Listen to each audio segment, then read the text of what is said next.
We are from Group 7.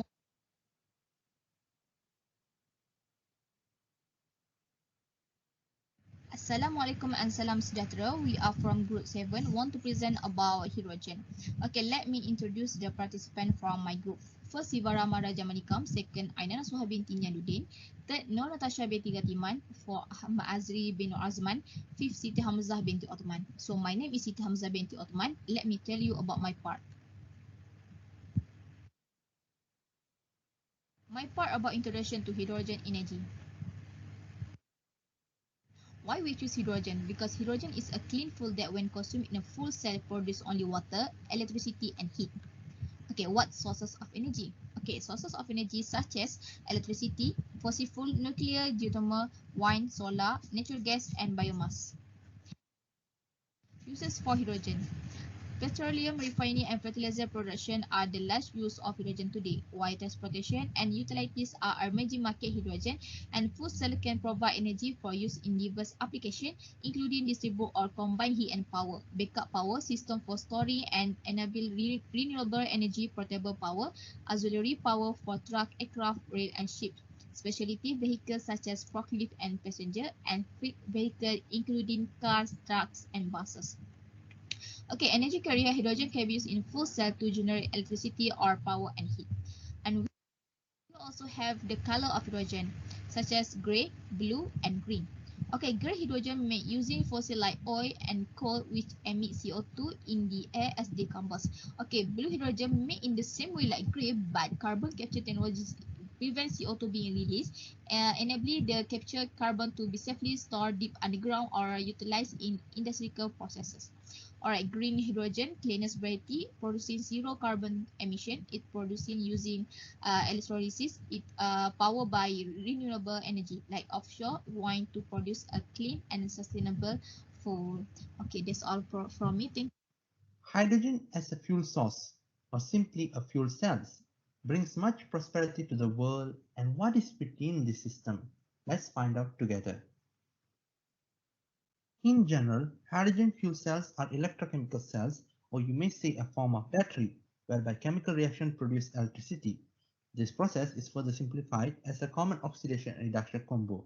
The use of hydrogen as fuel with atmospheric oxygen and polymer electron membrane could potentially react together indefinitely to produce electricity to powerize the load. The system is also very efficient in terms of entropy as it is thermodynamically open and therefore fulfills the industrial needs at rather low cost. The fundamentals behind the hydrogen fuel cells are oxidation and reduction, whereby the hydrogen dissociates into protons and electrons at anode, which travels to the cathode to react with oxygen to form water. Here, the only waste product is water, which is environmentally friendly with zero carbon emission. The catalyst used are platinum and nickel, both to further increase the efficiency of the system, which generates the electricity by the flow of electrons of about 0.68 volt per mole. The use of polymer electron membranes facilitates the flow of electrons. Of course, the most promising use of hydrogen fuel cells are in vehicle industry, such as the forklift trucks, buses, delivery vans, and refuse trucks. Particularly in automotive industry, the fuel cells is already well established whereby investments are keep coming to perfect the system, particularly in terms of recharging period and distance travel.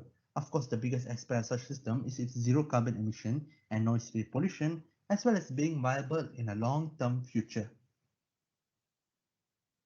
The hydrogen fuel cell still has its limiting factors when it comes to practical implementation, mainly as mentioned before, which is also equal lack of required infrastructure, or the cost of the fuel itself, which of course heavily researched in university worldwide. All of this sums up within the automotive industry, which ultimately contributes to the recharging period and distance travel when it's compared with the conventional fossil fuel. Well, these issues does not affect the enthusiast that much, and after all, a better change for a better future it is.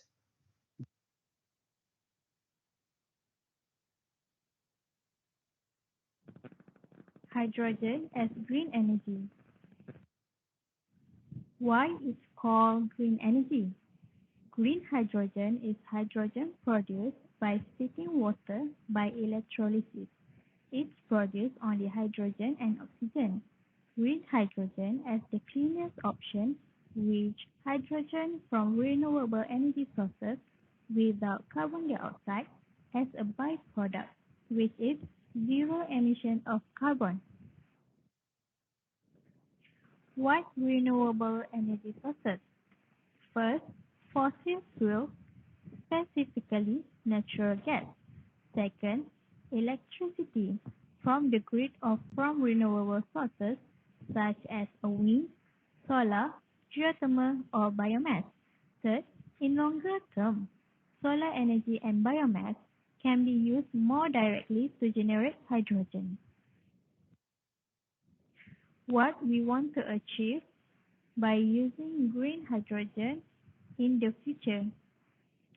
First, vehicle with zero carbon dioxide emissions. Second, life cycle with zero carbon dioxide emissions. Third, plant with zero carbon dioxide emissions.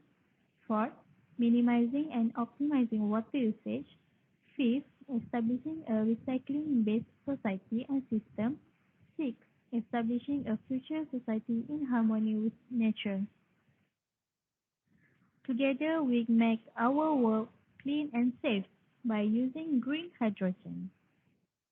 Assalamualaikum. My name is Nur Natasha binti Yatiman and my matrix number is A173605.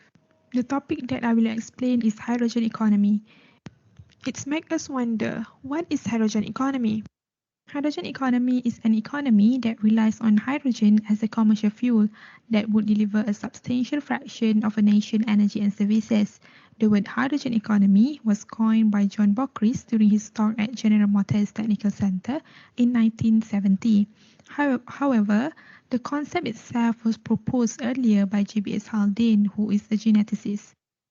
First is circular hydrogen economy, which is a process that begins with water splitting electrolysis using excess energy from solar or wind. The product released is oxygen and hydrogen. The hydrogen will undergo several processes until lastly producing water that later will be used again in water splitting process. We need to consider cost on every process in order to make sure it is cost effective and profitable. Next is market for hydrogen economy. The first one is in industrial. 96% of global hydrogen are produced from natural gas or other fossil fuel and only 4% from electrolysis. Those hydrogen are 95% used in processing gas, 60% in ammonia production, 23% used in petrochemical refining, and the last 9% is methanol production. Second is transportation. There are several countries that had begun hydrogen vehicle programs, such as in California, Europe, and Canada. The well-known hydrogen vehicle is from BMW, Ford, and Mazda. Last but not least is power markets, and the near-term target markets are, for instance, in rural electrification to help those people with no access to reliable power for daily usage, and also for emergency or backup power. Assalamualaikum warahmatullahi wabarakatuh. I am Ahmad Azri bin Nur Azman, matrix number A176886, and I am going to explain about the drivers for hydrogen. So let's see. There are multiple drivers for the use of hydrogen in the near future. Here, we have included 4 main ones to be presented to you. First, hydrogen could be used in solving world problems. This includes global warming, air quality, energy security, as well as sustainability. Second, the insufficiency of fossil fuel. These days, fossil fuel becomes insufficient as population growth projections and industrialization cause the demand for fossil fuel to increase, while the resources that we have are depleting every day. Third, advancement in technology. Both the infrastructure and vehicle aspects are now advanced enough for us to consider the alternative to fossil fuels, which is of course hydrogen. Last but not least, fourth, concerns. Public concern on issues related to fossil fuels and regulations made by governments to reduce the effects of fossil fuels on the environment are more than enough to be considered as a driver for the use of hydrogen. Let's dive a bit more deeper into the world problems that I've mentioned before. Energy security is a go-to topic when it comes to talking about fossil fuel and hydrogen use. In China, the proven reserves at current production rate is equivalent to 14.8 years remainder of oil left without imports at current consumption levels and excluding unproven reserves, while the consumption growth is 6% per year with a current import of 37% per year. Next, let's talk about air pollution. Urban smog in major cities across the world, primarily by transportation emissions, poses threats to health and the environment. Climate change is also a concerning world problem, and it is a global issue. A whopping 82% of the global greenhouse gas emission is carbon dioxide, making it the main culprit of climate change. Hydrogen internal combustion engine or ICE is the way to go. It provides competitive costs for both power and transportation markets, and it also uses hydrogen fuel's advantages such as zero emission capability, high efficiency, as well as energy security. Hydrogen ICE paves the way for future fuel cell industry by developing knowledge around hydrogen, which in turn develops public acceptance. This could all lead to regulations from the government regarding a wider use of the hydrogen ICE. Lastly, it is easily maintained compared to other fuel sources. That is all from us. We hope you've enjoyed the presentation, and thank you.